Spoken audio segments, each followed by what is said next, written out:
Four defections in When Does Reform Stop Being the Protest Party? First, it was Robert Jenrick, the former cabinet minister who slammed the door on the Conservatives with spectacular fury. Then came others, one by one, each departure more damaging than the last.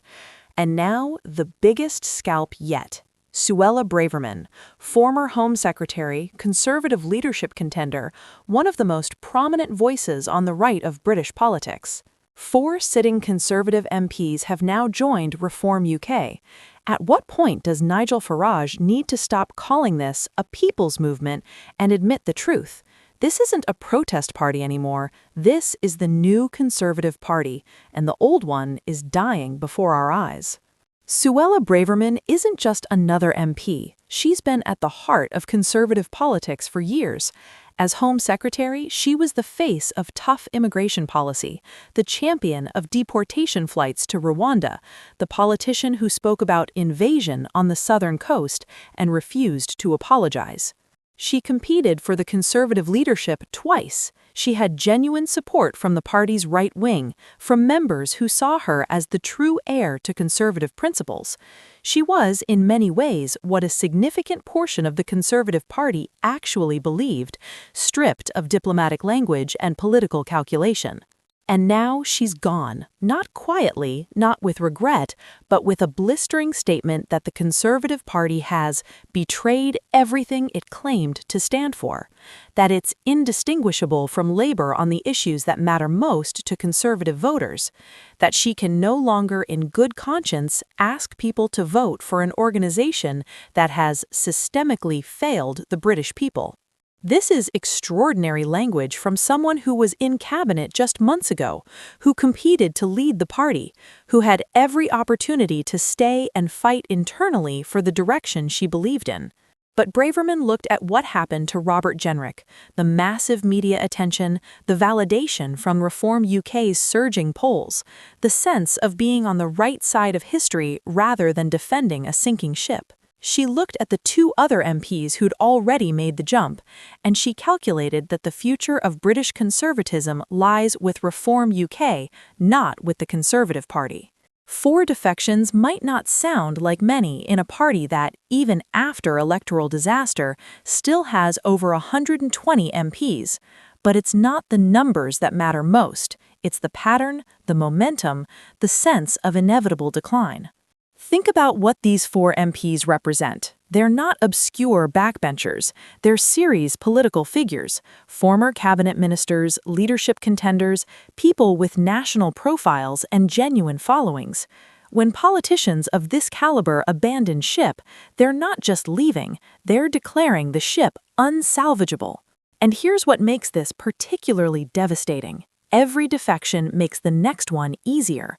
The first defector takes enormous risk, faces accusations of betrayal, has to justify abandoning colleagues. But by the fourth, the narrative has shifted. It's no longer traitor defecting, it's smart politician reading the room and getting ahead of inevitable collapse. Look at the constituencies these MPs represent. These are Conservative seats where Reform UK is polling dangerously strong. These MPs aren't just following ideology, they're following survival instincts. They see the local polling, they hear from constituents, they understand that fighting the next election as Conservatives means almost certain defeat. British political history has examples of established parties collapsing when voters lose faith. The Liberal Democrats never recovered from their coalition with the Conservatives. Labour spent a generation in the wilderness after the 1980s splits. Once the perception takes hold that a party is finished, reversing it becomes nearly impossible. The Conservative Party's response to these defections has been weak and defensive. They attack the defectors' character, question their motives, insist the party is rebuilding, but they're not actually addressing the fundamental critique that the Conservative Party failed to deliver conservative policies when in power and can't credibly claim it will do so in the future. Here's the question that nobody in Westminster wants to ask out loud, but everyone's thinking. At what point does Reform UK become the official opposition? Technically, it's a numbers game. The official opposition is the largest party not in government. Currently, that's still the Conservatives, with their 120-plus MPs. Reform UK, even with 4 defections, is nowhere close. But politically, functionally, the landscape is shifting. If Reform UK continues attracting defectors, if their poll numbers continue rising, if they win by-elections or gain more seats through further defections, at some point the mathematical reality catches up to the political reality. And here's what's keeping Conservative MPs awake at night. They're not just losing MPs to Reform UK, they're losing their political identity, their reason for existence. Reform UK under Farage offers something the Conservative Party can't match anymore: clarity, authenticity, and the willingness to say what significant portions of the electorate actually think. No diplomatic language on immigration, just stop the boats. No careful balancing on EU relations, just complete Brexit properly. No triangulation on cultural issues, just common sense over political correctness. For conservative-minded voters, the choice is becoming stark. Vote Conservative and get managerial competence at best, betrayal of principles at worst.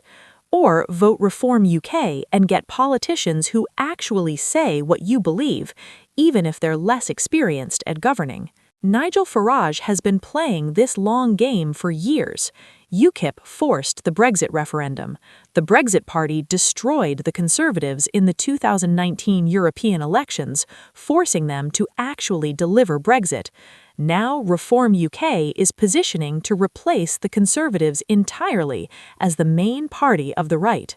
Farage still uses language of pressure and holding them accountable, but Braverman's defection makes the truth undeniable. This isn't about reforming the Conservative Party anymore.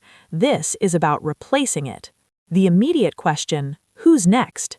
If Braverman, a genuine heavyweight, has jumped ship, how many other Conservative MPs are having the same calculation? How many are looking at their local polling, their career prospects, their principles, and coming to the same conclusion? Westminster insiders are already whispering about the next wave.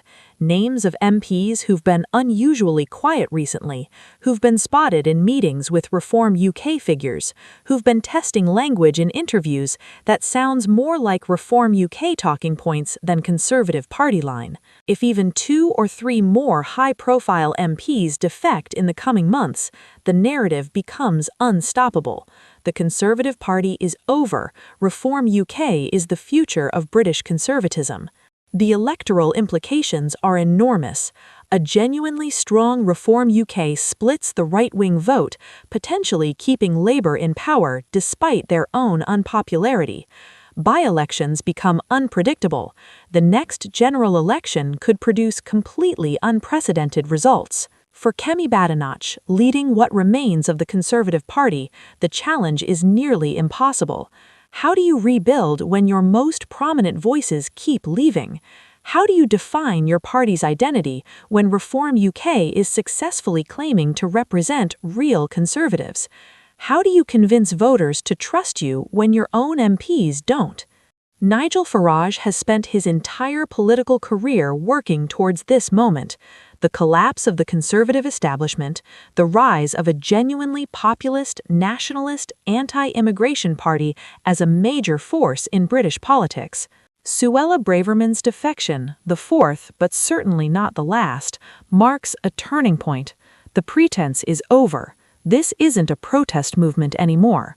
This is the new Conservative Party, and Nigel Farage is winning.